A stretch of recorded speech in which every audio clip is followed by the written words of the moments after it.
আপনি কি জানেন হাইপারটেনশন একদম প্রথম থেকে যদি ঠিকভাবে ফলো আপ করা হয় তাহলে স্বাভাবিক কিছু লাইফস্টাইল মডিফিকেশন করলেই কিন্তু কন্ট্রোলের মধ্যে থাকে। আমরা যে ডায়েটারি সোডিয়াম ইনটেক করি, লবণ যে খাই, সেই লবণের যদি কন্টেন্ট যেটা পরিমাণ যেটা সেটা যদি কন্ট্রোল করি, তাহলে নিয়মিত যদি হাঁটাহাঁটি করা, ওয়েট রিডাকশন, এই সমস্ত জিনিসগুলো, তার সাথে সাথে সব থেকে বেশি ইম্পর্ট্যান্ট ইয়ং পেশেন্টদের ক্ষেত্রে যে স্ট্রেস ম্যানেজমেন্ট, সেই জিনিসটা যদি ঠিকভাবে করা হয় তাহলে কিন্তু হাইপারটেনশনের যে সমস্যাটা সেটা তার ওষুধ খাওয়ার আগেই অনেকটা কন্ট্রোলে আসে।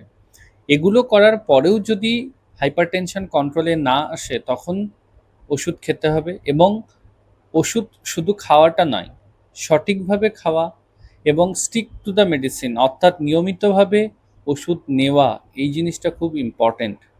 এবং এই জিনিসটা যদি কন্টিনিউয়াসভাবে চলতে থাকে তাহলে কিন্তু হাইপারটেনশনের যে বিভিন্ন রিস্ক ফ্যাক্টরগুলো রয়েছে সেগুলোও কন্ট্রোলে থাকে এবং কনসিকুয়েন্স হিসেবে যেগুলো হওয়ার চান্স থাকে সেই জিনিসগুলো হওয়ার পরিমাণ অনেক কমে যায়।